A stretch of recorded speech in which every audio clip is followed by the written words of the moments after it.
This episode of The Patch is brought to you by Squarespace, the all-in-one platform that makes it fast and easy to create your own professional website, portfolio, or online store. For a free trial and 10% off, go to squarespace.com and use offer code PATCH11. That's PATCH and the numbers 1 and 1.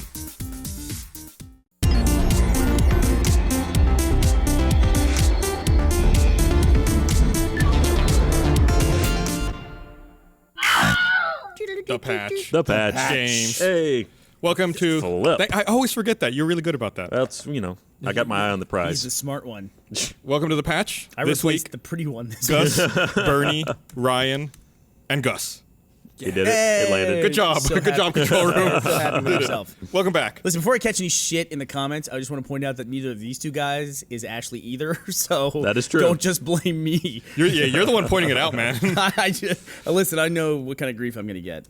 Except that at the end of the program, one of us will rip off the mask like that Mission fucking... Impossible. Yeah, there you go. There you go. It's style, and it's Ashley. There were a lot more movies, by the way, that you had masks. Yeah, that but were Mission ripped off. Impossible were really kind of popular. They're Right? not- Oh my they're known god! for that. You're a big fan of Key and Peele, right? Yes, love it. Okay. Did you know, by the way, that both Live Fruit Girls have now been on Key and Peele? Really? Did not realize that. Milana was in the vampire sketch. Okay. And Stevie was in the kung fu sketch, the groping kung fu sketch. I don't know if I saw that one. It was a karate school like thing. I actually didn't see that one either yet. Okay. I'm not up to date. But Freddie W made a really incredible video with the Key and Peele guys, which the whole like ripping the masks off thing. Yeah. Yeah. Think about it. You should watch it if you haven't seen it yet. So Watch it. That's a command. so that's our first video game topic of the day.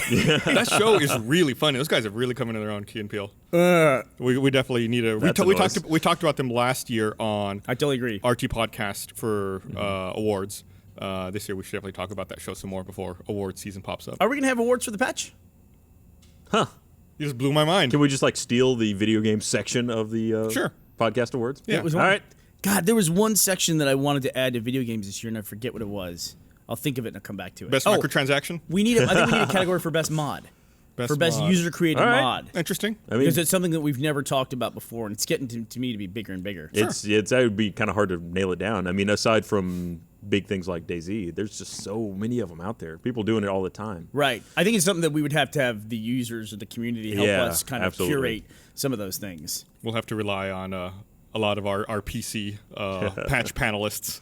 Patch panelists? That's really Hey. funny to Listen to you. contribute Nice. to that. We actually talked about for RTX next year having the patch panel, and that we got so excited when we heard we were going to have a patch panel. We'll all show up dressed like Cat 5 and split out into 8 individual wires. And Oh man, I'm type A. We did something with Gavin the other day. I did something with him out in LA. We're in the middle of the desert doing it, and he showed me. He was nervous about anybody touching the camera, the Phantom camera.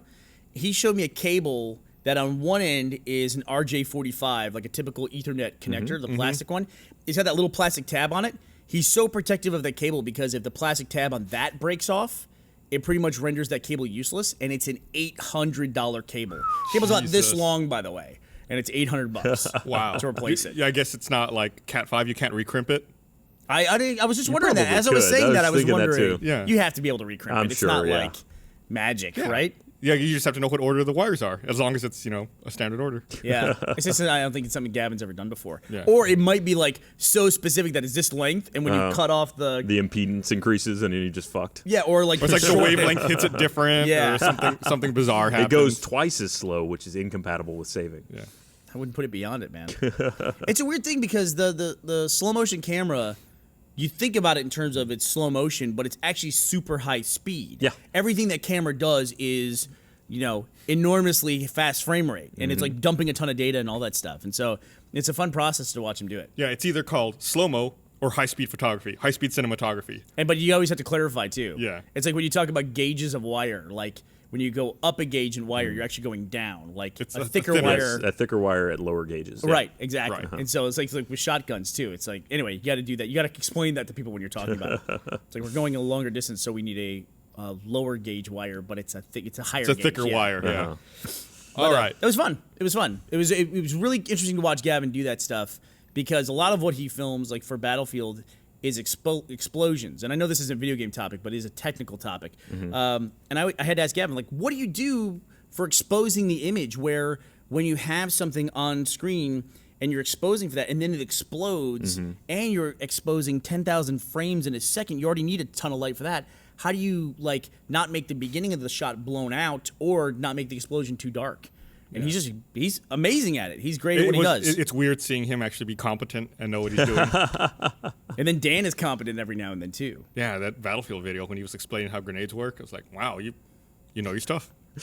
I think if you're going to use one, it's probably good if you have a pretty good understanding of what it does. You think so? Yeah. I think that It might be explodes. one of About high do explosives. you need to know anything beyond it blows up? Yeah. Pull, throw. I think you would want to know a little bit more, like how big does it blow up, or where will it blow up? If I'm underwater, is it still going to kill me? There's lots of things that are important to know if you're handling high explosives. The problem is though when you get that deep into knowledge, then you get like standard deviation of fuse time, and then you just freak yourself out holding this thing.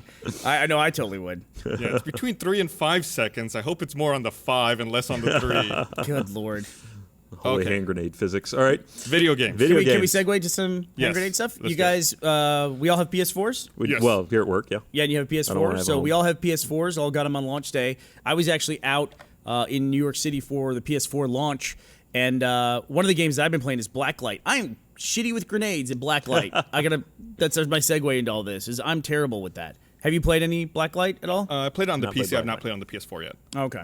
Yeah. That's a comment I made we talked about this in the podcast where they put a picture of me up on the PlayStation Facebook site saying, and I said, I played Blacklight. Yeah, it was a lot of fun. And so I was like, that game's been on PC forever. I'm like, okay, well, I guess I didn't have fun. Sorry. That invalidates your experience, so just shut up about it, I guess okay? I really like the way this controller feels. It's awesome. It feels a lot better than DualShock 3 to me. It's a little heavier, a little bit meatier, Yeah. just a touch. It still feels kind of flimsy to me, but I'm curious Not to in a see bad some way. better integration of this touchpad in the middle. I think the only game I've seen so far use it is Killzone, and even then which it's that very was super that limited. was so. I haven't used it at all. It's literally a D-pad. If you just control the bot's movement, you flick directionals, and that just changes what the bot does. It doesn't it's- actually control it, other than changing like a D-pad selection. But it also has a click as well, right? Yes, it I does. don't think You don't use it, yeah. But Oh, okay. It does. That's how I turn on my PS4 with it. It scared the shit out of me the first time that it played. That I realized there was a speaker in here. Oh yeah. And like I was playing Knack and I picked up like some blocks or some shit and it made a noise. I was like, oh my god, what the fuck?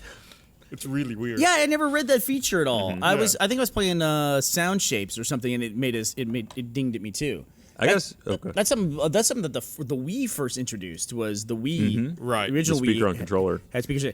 And you said it's got a normal headphone jack here, so you can plug any headphone into it, which is really cool. What's the mini jack? A 1/8 inch. Yeah. Mini stereo. Mini stereo, and you can plug it in there. You said though when you do that, It disables the HDMI audio out. So if you plug into there, then you no longer get TV, which under normal circumstances is probably fine for most users. But if you're like us and you're recording something, Yeah.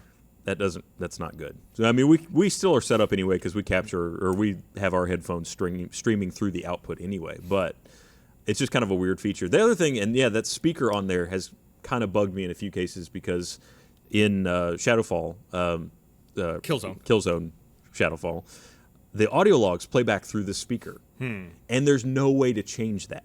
So if I'm sitting there in our office, with 6 people in this tiny room playing Killzone, and I pick up an audio log, there's no way to stop it from coming out of this. What if you have your really? headphones You can plugged put in the there? headphone into this, and that I think will do it. But I don't understand why it's so required that Is it there comes any out of volume here. control for that speaker No, either? there's not. Yeah, I didn't think it's so. just loud. So let me ask you this: so Yeah. when you plug in a headphone into here, because when I'm just playing a game and the speaker kicks on, it's usually contextual audio cues that are specific to me as a player. When you plug it in here, it passes all the audio through, Yeah. like all the sound effects, all the music, everything comes through here. I believe too, Yeah. it will also pass through all of the in-game chat audio for whatever that is. So it's kind of It's like if you don't want to maybe make a a lot little of noise, too much. if you don't Yeah, want to disturb someone. So what does But correct me if I'm wrong though. When you just don't have headphones in, it only plays some of the audio through here. Yes. Right. It's not all the music. very and it everything. has stuff, specific yeah. things that it plays back through. Yeah, that's cool, man. That's really It's cool. it's not so great. I feel like it's another feature. It's like it's like adding another speaker. You have your 5.1 setup. It's like, well, here's your 6th speaker. That's very contextual audio. And to be fair, the only game that I'm really have a lot of Resogun also plays back through here. The audio for everything that it's communicated to me so far has come out of this. Yeah. Human in danger. Yeah, pretty much. Which it's okay. Like maybe it's one of those things I imagine that the implementation of it's going to get better as it goes on. Title update. Yeah, Killzone is a bad example for a lot of reasons. It's an extremely pretty game, but it is, man, it's got some issues. Like what?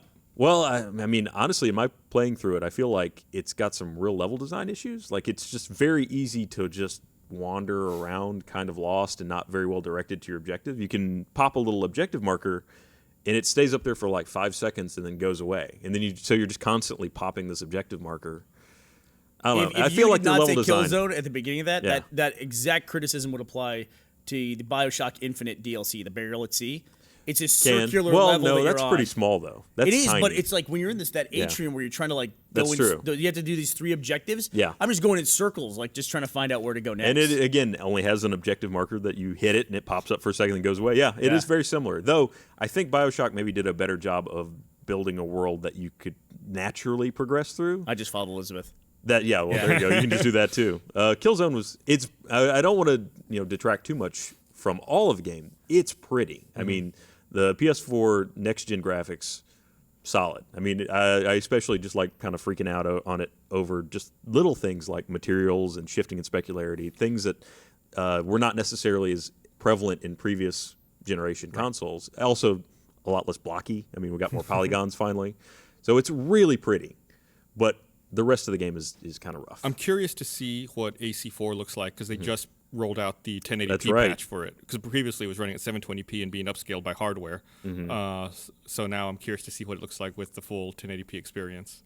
That was one of the games that I delayed playing because I wanted to play it on next gen. Me too. Yeah. I'm not big in the Assassin's Creed franchise, but I'm definitely going to give this one a try, I think. And Michael speaks very highly of it. He says this one is definitely worth playing. I saw a tweet by him where he got all of the single-player achievements, and now he's like scared to go into multiplayer because I guess it took him a while to get all that single-player stuff. Want to point out on Twitter, user BMac92 said you can change that setting. I'm assuming the audio all streaming through the headphones with the HDMI audio out in the settings, so you only have party chat going to the headphones. Okay, so I guess maybe it's a system setting that you can do. Okay, and maybe but not. it would be nice if you could do both settings. though, where you could have headphones and full HDMI audio to your display as well.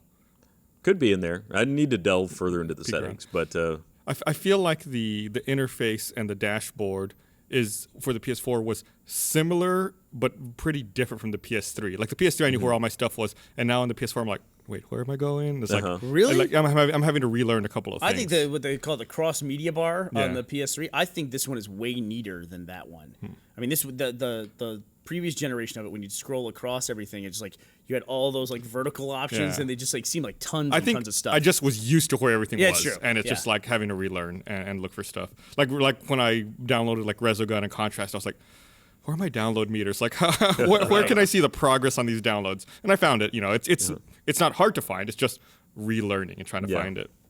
Man, I am enjoying Resogun. It really reminds me of Defender, which was one of the first games I really liked as a little kid. I remember being like 5 and being like, I'm going to play Defender and I'm going to beat it today. Like, I'm going to sit down all day Saturday and I'm going to go from beginning to end. There's no end to Defender. As a 5-year-old, you don't know that, but it's like I would just play and just go as far as I could and just get so frustrated. And you could shoot the alien, the human would drop, and you just swoop in and pick him up and then drop him. Which is just like Resogun. There's aliens everywhere and little people, and they're getting stolen. I don't understand that because it's like they say, what's the thing they say, human on the loose or human detected or something? Danger or something? Yeah, there's a couple different things. I'm not quite sure yet. I've played a few times too. I got it for free. Did you get it for free? Yeah, because you get a free PS Plus, free month of PS Plus.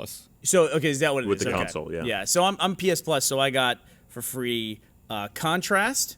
I got Resogun for free, and I bought Sound Shapes, and then I got some other game for free too. I got Blacklight for free because it's a free to play game. Yeah, I downloaded Warframe. Contrast, but I haven't played it yet. I saw Ray playing it for a little bit, and it looked really interesting. You said you played it a little bit, right? Yeah, so I actually watched Ashley play it, and so we've all watched someone play. Yeah, exactly. So it's a thing where it's a very stylized game. It's also on Xbox 360, and I assume it's on PS3 as well. But you play a character who you navigate in the real world, and then you also can become the shadow of that person, and then navigate in the shadow world. And it looked like you could push objects into the shadow world as too. So there's some puzzle solving based around being able to move things. And then controlling the light. I saw at one point Ray moving a spotlight around so that he could control where the shadow fell, so he could cross obstacles with objects. Yeah, if you need to get somewhere, you can align things against the light so they make shadows on the wall. Then you go in the shadow world, climb up the shadows of those things, and then you revert back to the regular world. So I'll probably check that out. It looked really interesting. You ever see those art exhibits where they take a bunch of garbage and it's piled up and they put a light in front of it, and then the Oh, yeah, shadow yeah. on the wall is a very intricate design? Transformers? Yeah, Transformers. Yeah, there you go. It's like the Michael Bay Transformers. So. But yeah, I've been having fun. The game I like the most is Resogun 2. I've had a blast playing Resogun, even though I don't quite understand how the humans get in danger or where the humans come from. Or like sometimes there'll be a human in one of his little cages. Yeah. And Ashley's also pointing out I got flour for free. Oh, flour. So- Oh, I got to get flour. I haven't got that yet. But they're in those little glass cubes or whatever, and then the one that'll blink red, and then the human just dies. I'm like, what the fuck happened to that human? Yeah. But to me, reminded you of Defender. It actually reminded me a lot of Geometry Wars. Yeah, To me, it's like the a graphically wise, it's got a lot going on screen. It's got that kind of like overload of particle effects that's very reminiscent of Geometry Wars. It makes me think of a combination of Somebody tell what's Defender going on. and Ikaruga, which is Oh, just yeah. like Yeah. tons of bullets everywhere, and you're just like trying to very precisely fly around, without the switching between black and white. You know who we have a Geometry War savant in this office. You know who it is? Who? Jack Patillo. Jack. Oh. He is aces at Geometry War, and you watch him play. I can't even see what's on the screen with Geometry Wars. After like a million points, it's just garbage on the screen to me. I don't know what to avoid or what to shoot. He's amazing at it though. I think he easily the best. perfected it. He actually perfected it. I can't say that word. I think he did that for Geometry Wars 2 as well. Oh, did he? But yeah, there was some like kind of like performance level achievement where you had to like make a smiley face out of the different levels. Jesus. You had to finish him in the order to make a smiley face. Wow. If I'm recalling correctly. He challenged me to that in Versus once. He won. Did I Ringer. misread? Man, you guys are brutal when it comes to some of those games. Did I misread, or did I make this up, or is our Xbox Live arcade titles now going to have a full 1,000 gamer score? That is correct. Ash reported that on the news last week. Yeah, so they're even doing away with the arcade moniker, and it's just downloadable Oh, titles. okay. And But so- aren't all titles downloadable now? Yeah, but I mean they're not differentiating between like what's an arcade title. Okay. Or anything like I don't know that I like that, honestly. I agree with not you. that there's anything wrong with arcade titles being promoted to full games, but it does seem like I want to separate those out from full releases. Right, I it's hope not like a there's still full a retail category experience. or something. Yeah.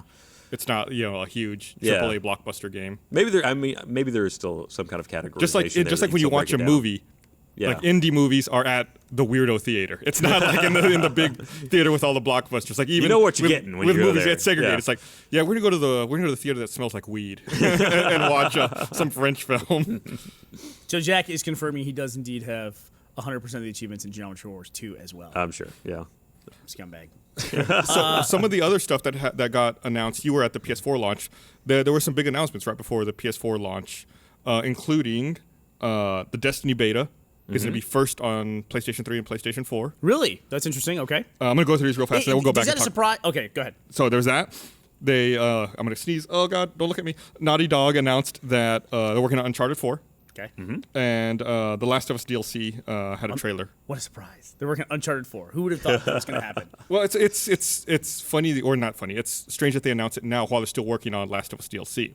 Traditionally, Naughty Dog has always been like a one-title studio. Now they're branching out and working on multiple things. To me, it seems strange because there was a lot of people buying launch titles, and then you hear Uncharted 4, and you're like, oh, none of these games are Uncharted 4, you know? Yeah. And then you hear about Last of Us DLC, and that's not even available on PS4 because it's not backwards compatible. Right. So But it'll be next year. Maybe the backwards compatibility will be up by then. that'd be cool. So first thing, Destiny beta, first on PS3 and PS4. They had Jason Jones out there. They did an interview with him on Spike TV, and he talked about... The reclusive Jason Jones. Yeah. Really? Wow, okay. And I'm pretty sure it was Jason Jones. Wait, Jason Jones? Yeah, Joe Staten's not with Bungie Isn't anymore. that the guy Did you know from The that? Daily Show? Yeah. That's He's a founder of Bungie. Oh, other Jason Jones. let me look up. Jim That Jones makes more is- sense. Jim Let me Jones is the cult guy. Let me make sure that it was him. Blah, blah, blah. Pete Parsons. I'm sorry. Oh, Pete Parsons, yeah. I thought it was doing something else. Pete Parsons. Yeah, he came out and showed off a demo and talked about how people on PS3 and PS4 will get access to the Destiny beta before everyone else. That is kind of a big shift for a company, right? I mean, being basically Microsoft's in-house They were development owned. studio, They were yeah, wholly owned and operated, yeah. to you guys will get it eventually. You know, that's a long way to go. Now, does that surprise anybody? Because for the PS4 announcements in May '83, Bungie was on stage for PlayStation, not on stage for Microsoft. Also in February, during the first PS4 Yes. unveiling, they were also on stage for that. It they, does- they had all four guys standing there not knowing what to do with their hands. the hands photo like this. Yeah, they're all just like Yeah. hands at the side. Yeah. But yeah, I mean, they've been very, very vocal and very PlayStation focused, it seems like. Yeah, it's probably just like I don't know, it's like a soft window kind of a thing, right? I mean, it's not really. Yeah, I'm sure it'll be like a week. Yeah, or something like that. It's not really like, it's almost like an exclusivity, but a focus, which is kind of interesting. But you see that more so with PC games. Like they're PC focused, but we also ported it's funny now that you worded as focus. It makes me think about something. Do you think maybe it's a result of them having more Xbox development experience, and so they feel like they need to focus on the PS4 platform more? So that's why they want to get those people in first. Man, I have no idea. I don't know. I mean, because we're talking about a whole different console largely here. Yeah, but it's still PS3 as well. It's still 360 and PS3 in addition to one and PS4. Yeah, okay. Yeah. Yeah, we're in that phase now with the even with the Xbox One coming out tomorrow.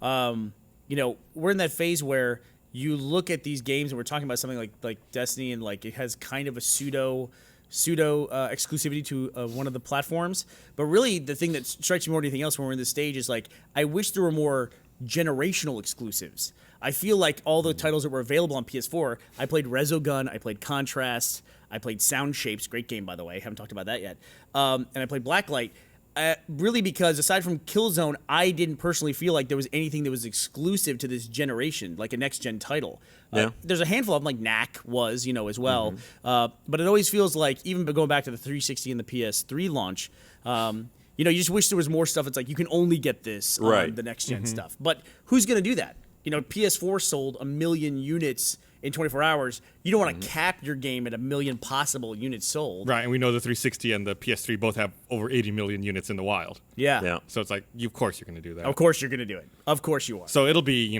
6 months to a year before we start seeing any real traction with the new next-gen exclusives. Even Titanfall is going to be backwards compatible, right? It's 360 and Xbox One in addition to PC. Yeah, and they have said now officially it's not a timed exclusive. It's not coming to anything else. It's going to stay. It's exclusive to Xbox and PC.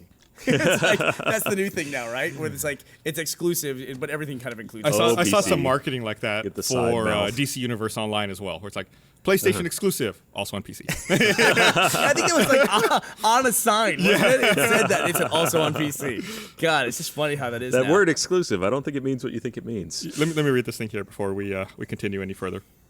I want to remind everyone, this episode of The Patch is brought to you by Squarespace, the fast and easy way to create your own professional website, portfolio, or online store. Squarespace has been around for 9 years, and they're constantly improving their platform with new features, new designs, and even better support. You can also easily embed a Twitch TV player into any page on your Squarespace website so you can share a favorite gaming moment. Squarespace starts at just $8 a month and includes a free domain name if you sign up for a year. So if you haven't already, give Squarespace a try. You don't need a credit card, just start building your website. When you decide to sign up, use the offer code PATCH11, that's PATCH11, to get 10% off and show your support for the patch. That's squarespace.com, offer code PATCH11. So was patch 1 through 10 taken? Or? It's November. Oh, right. 11. The 11th. I think I've asked that same question almost every time. I've been asking it for 10 months now. So, like they said here with Squarespace, you can embed a Twitch embed. That's like the big thing now for PS4 and Xbox One is this streaming. I mean, you look at this button. There is you say that Xbox One has lost Twitch. Well, this streaming for now for launch. Yeah. There is a dedicated share button on this thing. There is, so you can configure to be streaming. In the ongoing barbs of going across between Microsoft and Sony, though, they responded to not having Twitch streaming available. Day one of like the streaming from the console while you're playing. They say, yeah, we absolutely do have streaming day one. Just hook it up to your HDMI capture device, which you can do on the Xbox One. it was like, they're just going to go back and forth until. Of course. And, it's like being at the end of a generation of the 360 and the PS3. It's like we do get all in a fervor about like the differences between these things. We're not so much in a fervor about the differences between the 360 and the PS3. So. Because to me, it seems like no matter what the consoles are, they start out here and then they just kind of blend to what people end up using. It's bizarre to me that gaming websites write reviews for console launches. Like, that's true. They write a PlayStation 4 review. They write an Xbox One review. It's like, can you really review a console that you've had for a couple of days and that isn't mature yet? Yeah. I feel like the console becomes so much more and changes so radically during its life cycle. It's unless you go back and re-review it every couple of years, it's not right to write a review. It's for almost a like console. when they do a push to a new version of it, a new Xbox experience or something like that. or they introduced the cross media bar, they almost have to review it as a new console at that point. Right. It's like a new soft console, basically. I keep using soft today. I don't know why. It's a good word. We feel you. It happens to everyone. I'm totally confident. Don't worry. Well, why wouldn't you feel him? He's soft. But it's yeah. So I don't get why people do that, and people talk. I think like Polygon gave the PS4 like a 7.5 and the Xbox One. Really? an 8. No, that low? I'm rating it. No. Yeah, and it's like they literally gave it a number rating. It's like I don't know. The feature set's not mature. The platform's not stable. Well, I guess there were some issues with the few of the PlayStations having some technical difficulties, flashing lights and dying, The bricking. blue light of death. But I mean, by all accounts, anything you make in mass quantities and having over 1 million sold, that's a lot of units. You're gonna run into a few of them that are just bad. With anything. Yeah, with absolutely anything. I think just to put it in perspective, we've run into issues like that. Like we've mass produced things here at Rooster Teeth. We put out our first double layer DVD disc. I think it was season 3. I know it was season 3. And it was a big enough movie to where we had to put on 2 layers. And the movie itself had to cross over layers. And apparently there was an issue we discovered with some older players where if the bottom layer 1 was bigger than layer 0, some DVD players had trouble switching over to it. And we started getting these like smattering of reports that people were having trouble with the layers. Yep. But it was like isolated to some really old DVD players, and everything we tested on, we couldn't see it. That can be a very scary time when you're starting to see that trickle of like problems coming in. That's also where we had the menu where if you took too long, Doc came. That was season 2. Or O'Malley came and started removing menu options. But again, some old DVD players did not have the proper pause, so O'Malley would just keep showing up and take your menu options away, and you couldn't do anything. Yeah, like the timer sequences were different. And you think DVDs are very standard, DVD players? They're really not. It's software like anything else. And so it's like it can be really disturbing when that goes on. Sony has said officially that 1% or less of the consoles are experiencing the issues. It's across a bunch of different things. It's not one specific thing causing the issues. They've issued a couple of different steps you can take before you call in to see if you have the problem. But I think the big deal is and you're going to have these problems no matter what. I agree. Absolutely. And Xbox is going to have these. I can tell you now, you're going to have some that are just waiting for that to happen, right? What will it be is the question. I think the issue, though, is, and I can relate to this, is it's a little bit different to have something fail over time, which we haven't seen that yet. These things are all going to fail over time. There's going to be some underlying issue that causes them to fail down the road. The out-of-the-box failure is the toughest thing, I think, for any technical thing. If you pull something out of the box, plug it in, it doesn't work, that's a tough deal. Especially for expensive peripheral on day one when the excitement's high. It sucks for that with person high brand that gets loyalty. It. Yeah. Yep. The person that gets that one. A friend of ours had a problem with his PS4 where his HDMI output, his HDMI port on the PS4, like the metal casing around it was bent. So it like was crimping his HDMI cable and making his signal look all fucked up. So and they have fixes for that. They tell you just push it back into place. Yeah, the fixes just push it. Essentially, use a sharp object and push it. Yeah. Well, there's some talk about some of the issues with the PlayStation 4, and I'm talking a little out of my ass here. Were people at Foxconn like calling for help or something? What? Yeah. Oh, really? Like you mean putting messages, workers? Where it's just they're like messing stuff up as like a SOS, like help. Really, like the blue light was blinking in Morse code or something? If you don't know what Foxconn is, it's the big manufacturing plant in China, which, depending on, your personal politics, some people think is like a who I may have just slandered. Sorry, Foxconn. Yeah, it depends on your personal politics. There have actually been like suicides and things. There have been some news reports where there's some troubling things going there, like students being forced into labor and whatnot. But I have not heard anything in relation to that with the PlayStation 4. No, nothing directly related to PlayStation. I think it's more of an Apple product thing. If you buy any electronic device, chances are it was made at Foxconn. There's like 3 giant manufacturers in China who make just about everything. Yeah, I'll look it up now. I actually don't even know where the PlayStation 4 is manufactured. We don't even know it's manufactured. I don't know if it's manufactured in Foxconn. I think I've already seen a follow-up message that said that was probably not true. Just like, when these things launch, there's everybody looking for the big news. So the failures, of course, are like, oh, look at all these people failing. And then, a week later you see, well, it was only like 5. Yeah. But, man, those 5. Well, I've heard for the most part, people in China like working at Foxconn. Like, it's a desirable job. So... it seems like harsh conditions, definitely, but I can't imagine if this is a job that people fight over that they would then be sending an SOS about. I used to run call centers back in the day, and when the big call center outsourcing revolution happened in India, those were like rock star jobs that those guys would get. I mean, people were really competing to get those jobs in call centers. compared to what was available. I'm Yeah. sure. Yeah. I mean, a tech job is, if you come from a highly industrial nation, or that's where most of those jobs are, or no jobs. Once you have a tech job where you're indoors, sitting down, drinking coffee, that's a pretty good gig. I've been happy to take it my whole life. Yeah. My old boss that's his nomenclature, sitting down drinking coffee, because he grew up on a ranch where he was he'd have to flea dip goats and herd cattle, and he said, You flea dip goats? oh my god, he told these horrible stories about where they would walk the goats up a ramp, and then the way they would dip them, I know it's flea dip, but they dip them in some kind of, I assume, insecticide.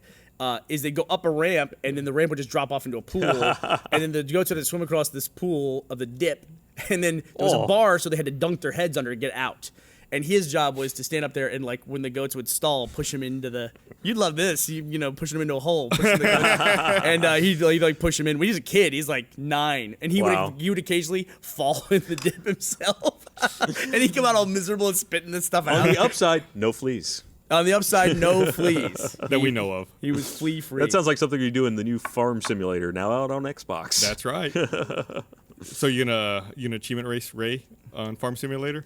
Yeah, that's a death wish. Although it could. How are the achievements on that? I don't even know. I actually haven't looked at it yet, so I have to Are go they all to corn based or no?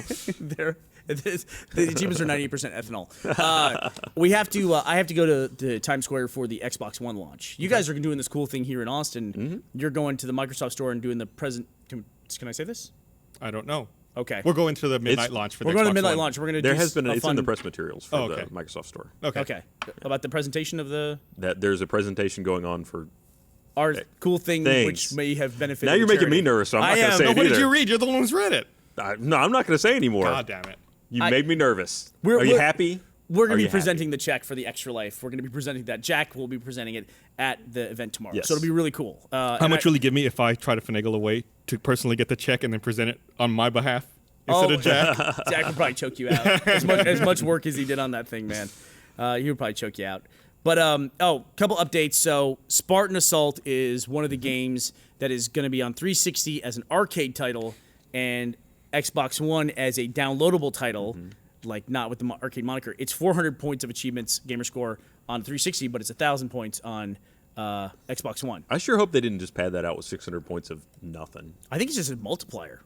Oh, that's even worse. I think it might be. You might be incented to get it on Xbox One. That breaks the system completely. I'm talking out of my ass on that. I'll say that right now. I haven't looked at it. If that is true, then I think that's a total breaking of the system. Because if that was worth that many points, then it should have been worth. Well, I guess it couldn't have been worth more previously. Yeah. But still, Have you played it yet? I have not. Cool. Have you? It's hard, Yeah? dude. Game is hard. I played it at E3 when it was on Surface tablets. Oh, it was a contest. Whoever got the high score won a Surface. Yeah, and it was like, the score's 200,000 to beat to win a Surface, and I was like, I'll do that. And I played. I got 60,000. I was like, who the hell scored 250,000 doing this? So it was Jack and I played it. Yeah, it's hard, but it worked pretty well. The sticks on the Surface tablet. So, I look forward to trying it. Even at the time, I was looking forward to playing it on console. I knew eventually it'd make it to a console. of course, yeah. Yeah. So what's up? I'm gonna backtrack here a little bit. Okay. Some of the other PS4 announcements, we talked about the Destiny beta exclusivity. Also, Uncharted 4. So they showed a little trailer. No gameplay though. It was just like a camera panning across a map with a voiceover by someone who's been scorned and is out for revenge. I got a very Wrath of Khan feel from it. Someone who's wronged and has been waiting, biding their time for revenge. Steal something from their tomb or what?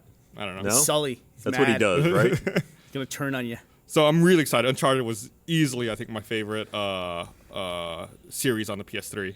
So I'm really, really excited. Even though it's one iteration, I love Last of Us so much. They're both Naughty Dog, Yeah. but I loved Last of Us. And that DLC, they showed a trailer for that as well. I don't know if you've seen that yet. It looks like it takes place earlier in time where Ellie's younger. And she's got another little girl companion with her. It looks like the person who's in the backstory for Last of Us. I think that's who that is. The person who's in the back. Ellie tells a story about her friend. Oh, right. I think it might be that person. That's what I'm guessing. Oh, here's what is this? Is this This is the Last of Us trailer. I actually haven't seen this. So that's the other character, and then Ellie will walk in here in a second. I try not to watch. How much younger is she? Hey, Yeah, she she's looks a pretty lot young. less She looks like really Ellen Page. small there. Well, she looks a lot less like Ellen Page now. Ellen Page, man, she had a tough year, dude. Ellen Page, she must hate video games at this point. I don't know if you heard, but her the video game she was in, is it Two Souls? Is that Yes. Beyond Two Souls. Beyond Two Souls. I was getting confused with Dark Souls, but her nudes were leaked. Her nudes. Yeah, the you know? Beyond Two Souls. Somebody used the dev kit to break the camera during her shower scene and show off the full. And they were released, and she had to actually put out a statement Supposedly saying, "No, I'm it's a not body gonna double. sue about it." Supposedly it's a body It's double. a CG. Why would? Yeah, I mean, supposedly it's not modeled after her body. Well, they don't even need a body model. That's something they didn't intend to show in the game. It could have Which just is been. true. It could have just been like, I'm gonna draw a boob. Oh, there you go. Done. They really could have. I think in all future games, they really should do that. Is that should just be like happy faces or something right there under. Like, why would you even model to model the whole thing out? Bottle to model. Did I? Yeah. Okay. Well, can you imagine the discussion as a Bother. developer? You have Ellen Page in the studio go, okay, yeah, let's model your face. Okay, and now strip down because we need to model if you could just- your body. Even though we're not going to use it, you'd be like, you have your fucking pervert. Get out we got of here. your shower scene. I'm gonna do the modeling with my iPhone camera here. Next up, bring in Sarah Michelle Gellar, please. It's like go through the nerd Like, hot who else list. can we hire? So those are all of the big announcements they had leading up to the PS4 launch. So other stuff, tons of news. Elder Scrolls Online expanded their beta program. They just sent out a bunch more beta invites. I got one. Nice. Did you really? Yeah. So I'm gonna be trying that out. I'm super excited about that. I feel like it's been a while since I've really gotten into an MMO. Mm-hmm. And that Elder Scrolls Online is definitely one that I'm looking forward to. Even though I'm not a big Elder Scrolls fan, I wasn't blown away by Skyrim. I thought it was okay. Morrowind and Oblivion, I was very indifferent towards as well. But I'm definitely excited about seeing what they can do in an online space. More than anything, maybe because I'm excited about the prospect of a Fallout MMO, and it would be in theory the same developers. Yeah, it's pretty. I don't know if I don't know that I want things to go MMO like that. After what happened to Warcraft, it's like, okay, Warcraft has a great MMO. It was incredible, but where's Warcraft 4? I keep asking that question. That's a great question. I don't want that to happen to Fallout. Well, I don't want to lose Fallout. Is so it that the they can end be of an a MMO. franchise? Is that the end game of a franchise? Seems to go to like MMO? it. Not necessarily, because that happened to The Sims. They made their MMO, but they still kept Hey. making regular Sims, but it meant the end of their MMO. Didn't The Sims MMO flop though? I mean, it was. Yeah. And that's way ahead of the curve too. That was it's early. like, yeah. I mean, you could almost, yeah. But the thing It's a with good Fallout, comparison. Fallout's a little different because That's true. the licensing for the MMO and for the single player game went to different developers for a while, and Very they are true. handled Very differently. true. Yeah. So I could definitely see those being handled in parallel because they are treated as different properties. Is that still the case? Bethesda won the MMO rights back. After So they are the same developer Now they are, because Interplay went under again for the millionth time. It happens. You mean And so, Duke yeah, they Nukem lost Forever didn't save them? No, That wasn't Interplay, was it? Oh no, maybe it wasn't. It was No. No, that was- I'm thinking something else. Yeah, no, Interplay was like original Fallout. But to be fair, had they had Duke Nukem Forever, it still wouldn't have Duke saved them. Nukem was Gearbox at the end of it, wasn't it? At the end of it, yeah. It was Who it was knows, 3D man? Realms, Yeah. and then it 3D was Realms, yeah. Then it was Gearbox at the end. Yeah, That property was owned by like half the developers in the world at some point or another. at some point. Can I ask you a question now? Yeah. So Real talk. Duke Nukem. Do Real we need to talk lower here. the lights or something? Real or talk. is this- Is Half-Life now the new Duke Nukem? Is it? Has it reached not that point? Not No. until it starts winning those Wired awards for Vaporware of the Year. Yeah. Yeah, well, they haven't announced. Well, it. that's the thing. Duke Nukem was actually in development. No one has In ever 99. said. No one has ever said that Half-Life 3 I guarantee you, Half-Life 3 is in development. Maybe The problem with Duke Nukem was they announced it was in development, Yeah. and Yeah. they set a date that they were going to ship. Yeah. Half-Life 3, they're just going to shut the fuck Duke up. Nukem until actually they're far enough along. showed stuff. I mean, it had times where you could watch gameplay of it. The Half-Life has never been. I think, and maybe that's why it's always been so obsequious about, or Valve has always been so obsequious about announcing anything about it, is so that you can't call it vaporware if no one's announced the project. Mm-hmm. I mean, if you've said it's coming, then yeah, you kind of have to deliver something. If you say nothing, then you just didn't make another title. You just described Sony's summer, basically. Is what you just did. They, but Valve always does a great job of letting the audience do it. It's always weird when Valve says stuff like that. One time they made that weird announcement that they make an average of $8 million of revenue per employee. It's like, why would you even say that? I mean, it's like it's Yeah, they're not even a publicly traded statistics. company. It's like you have no reason to disclose any of that. yeah. That was definitely a weird moment. Though if you're a janitor at Valve, that must make you feel kind of bad, honestly. Listen, dude, you make that announcement, it's like you might as well just beef up human resources because literally every the company's like, I'd like to make more money, please. I like a little bit of that. But Half-Life just hit, the original Half-Life just hit its 15th year anniversary. Wow, that's So crazy. if you played Half-Life in high school, you're in your 30s now. Think I about that. am, yes. Yeah, there you go. Yeah, it's crazy, man. It's like, and that's, I mean, there's a lot of old games. It's obviously an older game, but for a game that has yet to hit its third iteration, it's just crazy. What is this, Doom? Yeah, Doom had a big break between Doom 2 and Doom 3. It 2 went and a Doom while. 3. That went through several iterations of hardware and software. I mean, it was not even the same ballpark as 2 to 3. Yeah, and by the time they put it out, they forgot to put the lights in the game. They couldn't. You could not have a gun and a flashlight on the screen at the same time. Nah, Did you well, like advanced that technology? at all? No, I fucking hated it. It bugged a lot of my- people. It wasn't my- bad. My favorite thing about Doom 3 was the duct tape mod. Yep. Which was a mod that allowed you to duct tape your flashlight to your gun. That way you could have a light and a gun at the same time. I mean, they did have some really interesting, things that just would happen, events that happened in the game that were kind of fun and scary. And, it wasn't a game you wanted to play in a dark room. I was not a fan of the art style in that game. I felt Oh my like it was God. very teenage angst, art class. As opposed to what? Everything else in the Doom franchise? It was. all the pentacle or pentagrams all over the I place. guess, but man, it was rough to watch. Like watching it 2D sprites versus like a 3D rendered environment was like, what am I doing? Yeah, I the art style of the two games, the increase in visual fidelity between Doom 2 and Doom 3 is insane. I mean, it's It's like not even comparable. no, it's not, it's like two different like dimensions. It's Well, it crazy. is literally another dimension. That is true. They literally added it. I don't know if I look at it that way. To me, it's all.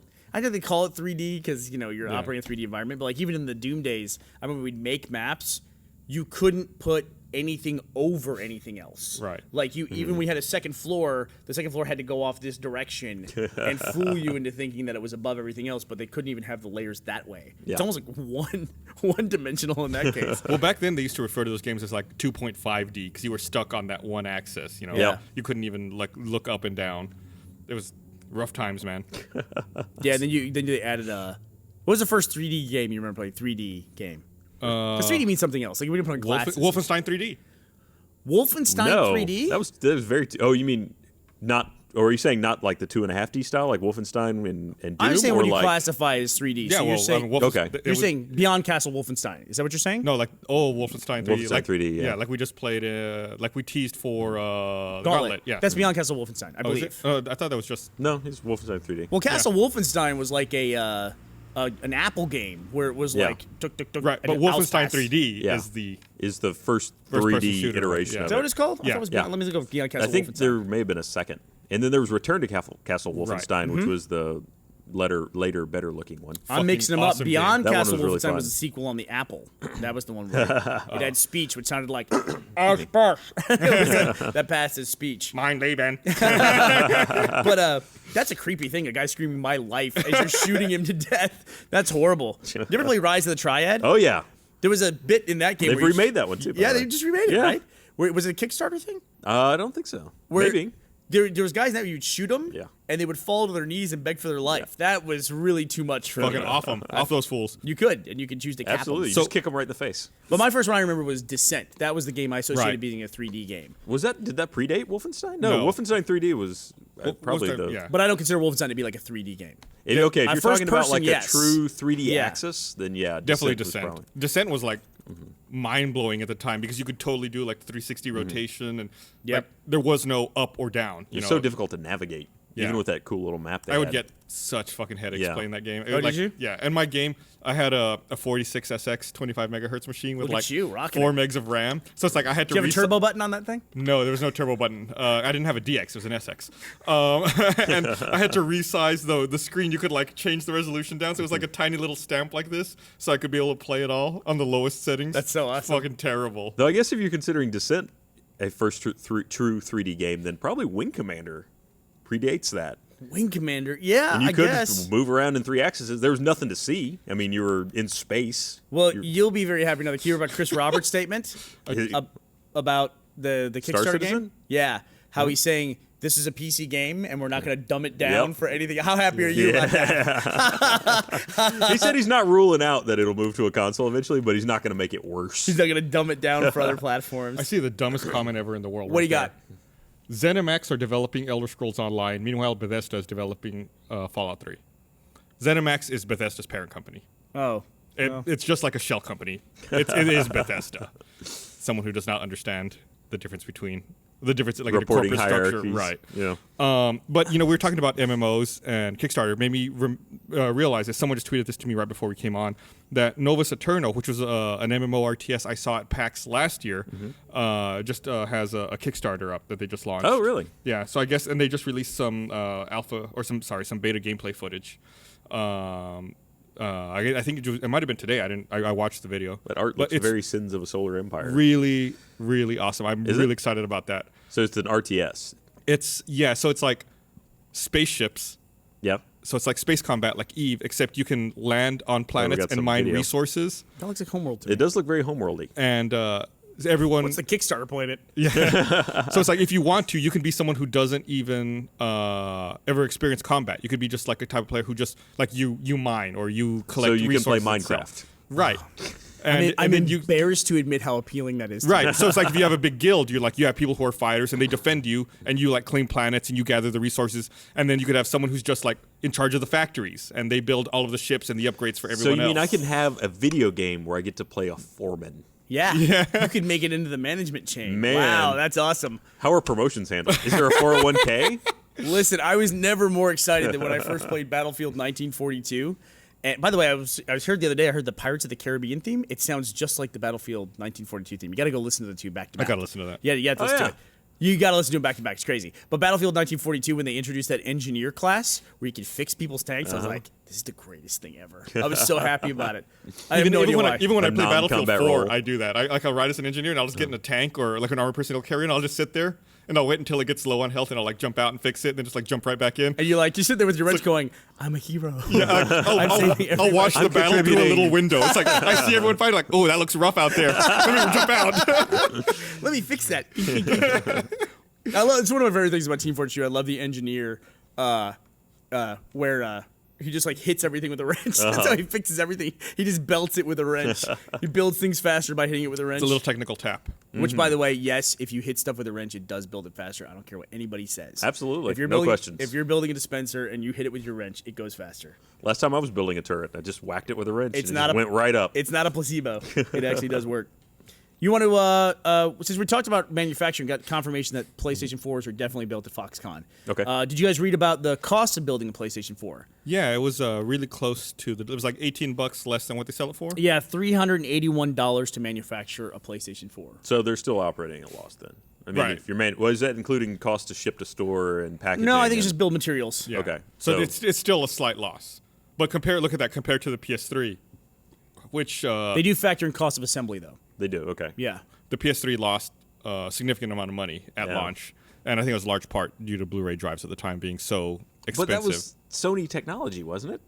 Yeah, but Were they just that expensive to yeah, it was manufacture still expensive to make them. All right. So it's interesting to see that people aren't willing to lose as much money anymore. Plus, also, I mean, you think about it, they had a lot more. So they don't lose money, let's say, necessarily on the PS4 now, and now mysteriously there is no supply constraint at launch.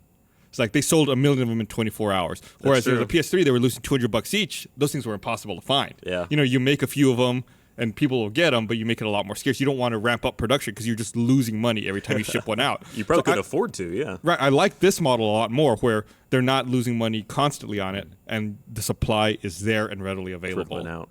So yeah, I mean, I think so. PS4, you know, we did 1 million units in 24 hours. I want to say the PS3 did like 200,000 the first week it was out, and again, it's because of constrained supply. Well, the PS4 is there it is. It's capped out at the most So PS3 sold in one day ever, right? PS3 is 197,000 in 2 weeks, and then that looks like the Wii U was 425,000 in a week. And the Wii U did not have supply constraints that I can recall either. No, they were on shelves through the holiday. I mean, I got mine a week before Christmas at a Target. I just walked up and picked it up. The original Wii sold out. I think it's. Oh, the original Wii was impossible to Yeah. find for like 7 months. I thought it was longer than that. It was Yeah. a long time. Yeah, they went through shortages for a while. Yeah. That thing was insanely popular. I don't know if that was a shortage on distribution or if it just was that popular. I think it was that popular. Or both. Wii Sports is the best-selling game of all time. It is. It is. It comes with the 72 console. million copies of that game sold. It's crazy. I Yeah. mean, a lot of people say it doesn't count because it's included with it, but still, I mean, it's like, why'd you buy a Wii? Yeah. Probably because of that game. That's Yeah. why I bought it. Well, we talk about, the PS3 and the Xbox 360 having 80 million units installed. I want to say the Wii is like at 120 million or something look like it that. up. It's definitely above 100 million. I'm not sure what the exact number is. So yeah, I mean, they definitely weren't constrained supply. It's out there. I mean, they just flooded the market with it. I never heard much about failures of the Wii either. Like, for as many units on the market, I never heard about many failures. To be fair, did anyone actually play it for more than a week? Except for when dust gathered on the thing Yeah. forever and it got too heavy. A week? Get it? WIIK? Seriously, man, just hit yourself in the head with that bottle. I don't want to participate anymore. All right, let me see. List of best-selling consoles of all time. Let me see if I can pull this up here. Nintendo Wii has sold 100.3 million. 100 Oh million. my gosh. Nintendo DS sold 153 million. That's pretty impressive. Handhold, yeah. I think as your I'm getting this lower off price Wikipedia, points- so buyer beware with this information. Sure. The PS2 sold No, it's 155 million crowdsourced. copies. 150 million units. 155. and they're still over its selling them lifetime. probably in some markets. They may not be manufacturing Brazil, them probably. anymore. I'm going to look up Gus's favorite console of all time, the Wonder Swan. Let's see what that The did. Wonder The Swan. Wonder Swan. Was that ever sold outside of Japan? No, we used to always laugh because the Wonder Swan would beat the original Xbox in Japan. We didn't know what it was. We were Yeah. like, what the hell is the Wonder Swan? But The Dreamcast would beat the original Xbox in Japan, even Wow. though it had been discontinued by that point. Speaking of which, so the PlayStation 4 is just about to pass the Atari 5200. So congratulations to PlayStation for passing that in your first week. so the PlayStation is so far has only launched in a few countries, right? It's Right. not even available in Japan yet. Not until February. I want to say, That's correct. which Yeah. is kind of wild to me because it seems like Japan is more of a foothold for Sony than it is for Microsoft. Let's It's be weird. honest. There's not a lot of games out. It's All right. probably a smart strategic move to wait for the big titles that'll move consoles. In the constant You think that- spin that is the fanboyism of a console launch, one of the best ones I saw was a European guy made a thing saying, "Thank you, North American PlayStation 4 users, for beta testing our hardware for us." And it was like, all right, that's cute. Yeah, Gavin actually was setting up his PS4 over there and tried to log in with his PlayStation Plus account that he already had. Couldn't get in. Not released in his country. That's kind of lame. Yeah, isn't it? Oh well. I have to admit, like with now that I've got a next gen console, I have PS4. I literally didn't buy any games for it. I mean, not I didn't pre-order anything. I just pre-ordered the unit. No I'm like, hard copy games. Yeah, here's a Yeah. digital console. I'm just gonna take it home and install games. I'm eating a little crow in my digital lifestyle because the games are so big now. Yeah. Yep. I read something about that kid who got an Xbox One 2 weeks early because Target shipped it to him, and he just started like pumping out information about it on his YouTube channel before Xbox shut him down.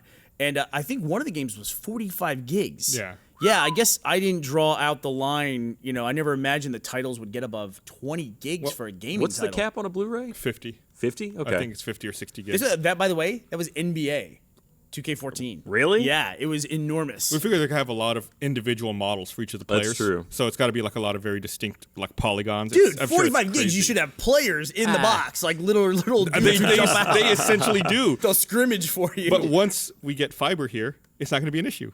Yeah, but it will be an issue because Fiber. the hard drive in it is 500 gigs. That's- and I that's wanna, what I'm worried about. You can Yeah, I upgrade- want to store the more than Xbox, 10 yeah. games at a time, And, But I mean, how does it work? So, like, let's say I have 10 games on my hard drive. Can I delete one, put a new one on it, and then later, if I want the other one back, re-download it from the cloud? according at least to the way Xbox has operated in the past, yeah, you can download it again and again and again. Okay, you know. I'm not overly concerned about that. In fact, then. one of the arguments I always hear against the cloud lifestyle is that you better hope that company doesn't go out of business because you don't have that thing, and so if you need to get it again, you can't. Yeah. Well, if Sony, for example, goes out of business, they're not going to be making any more PS4 games anyway. So Probably, yeah. you are tied to that company regardless. So I'm not worried in this particular instance because of that. Yeah. And I mean, a problem that's probably unique to us here. It is kind of a downer that 6 people trying to pull down that through one internet connection is way worse than just one. Yeah, we had to give one person in the company this week a dedicated internet connection. I wonder, can you move them around though after you do that? So say I put it on.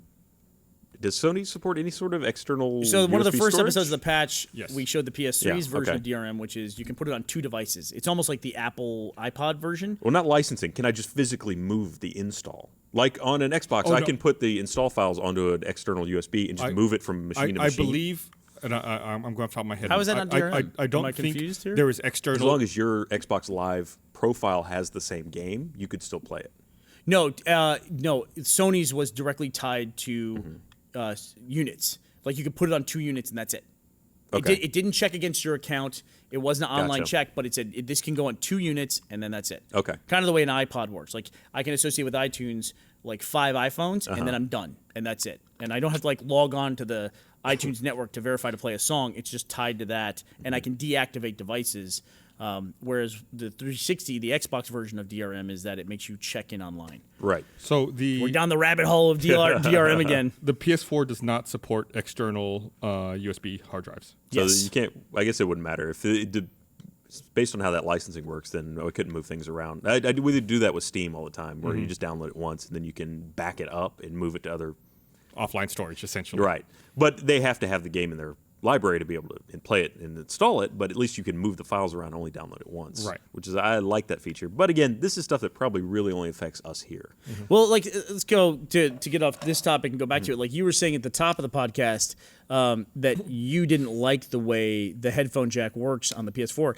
To me, this is a really cool, sophisticated feature because whenever I wanted to have game audio and chat audio in one place, I needed a solution like a Turtle Beach headset or a Razer headset or something like that, which you guys admittedly already have. We're a in Achievement unique Hunter. case in that complaint Yeah. completely, and I admit that. Yeah, it's nothing to do necessarily with a bad feature of the device. It's just for us, which nobody else cares about. So sorry, guys. It can be tough, but I think like now they've eliminated the need to go out and buy a Turtle Beach headset or one of those bigger headsets. You don't have to do it. You do have a solution. There've been times where I'm playing like in bed or something and I don't want to wake anybody up, or Right. it's like it would have been helpful to have this kind of thing. Also, with those other headsets like you're talking about, you either have to have a long cord running to your console or you have to have a wireless solution. And it seems like you're choosing: do I want TV audio or do I want Right. headphone audio? It's like one or the other. Here, at least, you got a really nice, discrete solution. I like that. One thing I don't like about this controller, I love everything about this controller. I never liked the DualShock before. I freely admit that. The DualShock just didn't do it for me. This one is awesome. This is a great controller. I have yet to use the touchpad in the middle. It seems like the only function of it is to make my fingers seem like they're as greasy as possible. It's like, I'm constantly cleaning this thing. It's just like an Apple product in that sense. It also is the first controller in the history of all video games that made me like a D-pad. That's Really? a great D-pad. Like even the 360, Yeah. they had that one where you could Nice. rotate it and like flatten it or Yeah. make it kind of stand out. This is a really good D-pad. I It like does this have one a nice lot. nice tints. The D-pad is pretty strong. The analog sticks feel really loose to me. Okay. Like there's not a lot of resistance there. But I hear that the analog sticks on the new Xbox One controller have been loosened a little bit too. So it could be that that's just the way things way are it's going. going. Yeah. They're supposedly more sensitive so that there's less dead zone as you're moving it around. Okay. So your fall off happens faster. And so maybe that's good. I have also heard that the rubber pads on this one, on the PS4 controller, I hear they wear out faster. Really? Which is I've never had that problem. No. I Like saw- the actual physical rubber I wears saw a down. post about that on Reddit. How could you- But it seemed like the guy manufactured that problem. I Well, he believe had to have. How could he have possibly worn it out in this Well, that's what amount he of was time? saying. Look how fast I wore Yeah, this it was out. before the PS4 had even come out. It was. It was. So was he just like running through his house, Seems like he- dragging the console? or he like took a Dremel to it or something. It's like, oh look, my Dremel can't play PS4. He had no games, but he's just sitting there just thumbing the controller all day. Like, He's got a yeah, pencil any eraser. day this is gonna be Like fun. this. But well, I think does this connect to? You can connect these to PCs, can't you? I think there's limited support at the moment. Okay. Yeah. I don't think there's an official SDK for it. I'm gonna come back to that point in a second. But the one thing I don't like about this controller, what I was trying to say, is this bright light right here. Yep. Because it's a problem that is the only people I know who play games like this are me and Jeff. And Jeff's worse than I am. Play games like this. Uh-huh. I hold the controller like this when I'm playing games tonight, and this light shines right in my face. It's like I can't do that anymore. Also, like with a lot of glossy televisions now, I feel like that could be a problem with reflection. Yeah, people have posted pictures of that reflecting across in their screen. Yeah, it's pretty bright. But yeah, overall, I really like this controller a lot. I have yet to use any of the share functions, but I'm curious to see how that works out. I was going to make a point here, so I was going to come back to that. We were talking about the guy rubbing off the thing, and would Yeah. anybody do that? I was talking to our friend who had the HDMI problem with his out-of-the-box unit, and he specifically, he's in that kind of, he's in an upset phase where his brand loyalty is being shaken by this, and he's saying it's a much bigger problem than people realize because A, he's having it, and B, he said I went on Amazon and I saw that 50% of the reviews on Amazon for the PS4 are 5 stars and 50% are 1 stars, and it's all people in there saying that they have a PS4 and it's having out of the box issues, so this problem's huge. And I go, well, those could be fake reviews. And he said, well, who's going to get online and fake a review on Amazon? I go, people would absolutely do that. Welcome to the internet. They would, right? They would absolutely do that. They would absolutely do that. So it's one of those things you got, just take it with a grain of salt until we actually see how some of this stuff works out. Yep. I feel like I need to mention this. I always forget. I want to encourage people to subscribe to the Rooster Teeth newsletter. If you go to roosterteeth.com/subscribe, you can be updated about new information, new projects coming up, sales going on in the store. So go to roosterteeth.com/subscribe. We promise we won't spam you. We won't sell your email address to anybody. It'll just be news from us that you want, or if you don't want it, don't sign up. What do I care? And don't forget, when YouTube went down this week, roosterteeth.com was up and available to show videos like the patch. Bob could have been walking all over Rooster Teeth. Bob. we're at time.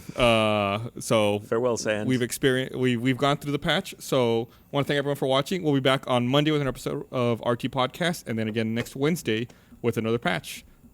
So you're talking to me, Brandon. Bye. Bye. It's not going away. There it went.